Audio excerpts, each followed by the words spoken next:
గులాబ్ జాములు అంటే ఇష్టం లేని వాళ్ళు ఎంతమంది ఉంటారో చెప్పండి. అంతమందిలో మా హస్బెండ్‌కి అయితే హాట్ ఐటెమ్స్ ఎక్కువ తింటారు. స్వీట్ ఐటెమ్స్ అయితే తక్కువ తింటారు. ఇంక నేను నా కూతురు అయితే స్వీట్ ఐటెమ్స్ చాలా ఎక్కువ తింటాం. అంత ఇష్టం మా ఇద్దరికి స్వీట్ ఐటెమ్స్ అంటేని. అందులోని గులాబ్ జామున్ అంటే ఇంకా ఇష్టం మాకు.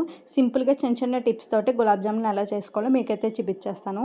ఒక ప్యాన్ పెట్టుకొని ఒక కప్పు పంచదార వేసుకోండి. నేను కప్పుకి కొద్దిగా తక్కువే వేసాను పంచదార. అరకప్పు వాటర్ వేసుకోవాలి. పంచదార అంతా కరిగిన తర్వాత కొద్దిగా యాలక్కాయల పొడినైతే వేసుకోవాలి. ఇది మనకి పాకం ఏమీ రానవసరం లేదు. జస్ట్ జిగురు పాకం వస్తే సరిపోతుంది. ఒక 5 నిమిషాలు మరిగిస్తే సరిపోతుంది. ఇందులోనే మీకు నచ్చితే ఫుడ్ కలర్ కూడా వేసుకోవచ్చు. నేనైతే వేయటం లేదు. ఇంకా పాకం మరిగిన తర్వాత పక్కన పెట్టేసేయండి.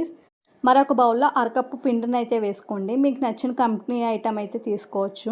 అరకప్పు పిండికి కప్పు పంచదార అయితే కరెక్ట్‌గా సరిపోతుంది. మీ దగ్గర ఉంటే పాలు వేసుకొని కలుపుకోవచ్చు. నేనైతే వాటర్ వేసి కలుపుతున్నాను. మరి చపాతీ పిండి కలిపినట్టుగా గట్టిగా కలపొద్దు. బాగా ప్రెస్ చేసి కూడా కలపొద్దు. పగిలిపోతాయి మనకి గులాబ్ జాములు అనేవి. ఒక 10 నిమిషాలు నానిన తర్వాత చిన్న చిన్న బాల్స్ కింద డివైడెడ్ చేసుకొని మన చేతికి ఆయిల్ కానీ ఘీ కానీ అప్లై చేసుకుని కొద్దిగా ఉండని ప్రెస్ చేస్తూ మనకి రౌండ్ బాల్స్లా చేసుకోవాలి. మీకు ఇంకా బాల్స్ చేసేటప్పుడు పగుళ్ళు కనుక వస్తే కొద్దిగా పాలు కానీ లేదా వాటర్ కానీ జిమ్ముకొని మరొకసారి పిండిని కలిపి అప్పుడు బాల్స్ కింద చేసుకోండి.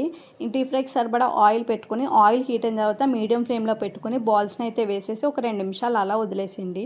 బాల్స్ వాటంతట అవే పైకి వస్తాయి. అవి వచ్చిన తర్వాత తిప్పుకుంటూ అటు ఇటు మనం బాల్స్ని గోల్డెన్ కలర్ వచ్చేంత వరకు బాగా ఫ్రై చేసుకోవాలి.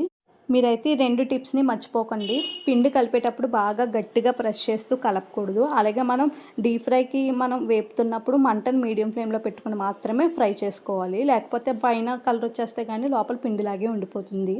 ఈ 2 టిప్స్ యూజ్ చేసి ఒకసారి గులాబ్ జామున్ అయితే ఇంట్లో ఇలా సింపుల్‌గా ట్రై చేయండి. ఎలా వచ్చిందో కామెంట్ చేయండి. ఇందులోనే మీకు నచ్చితే ఐస్ క్రీమ్ కూడా వేసుకొని చేస్తున్నారు. మరొకసారి నేను అలా ట్రై చేస్తాను. మీకు నచ్చితే ఫ్రిడ్జ్‌లో పెట్టుకొని తినొచ్చు. లేకపోతే నార్మల్‌గా తిన్నా సరే గులాబ్ జామున్ చాలా బాగుంటుంది. ఈ వీడియో నచ్చితే లైక్ చేయండి. సబ్స్క్రైబ్ చేసుకోండి.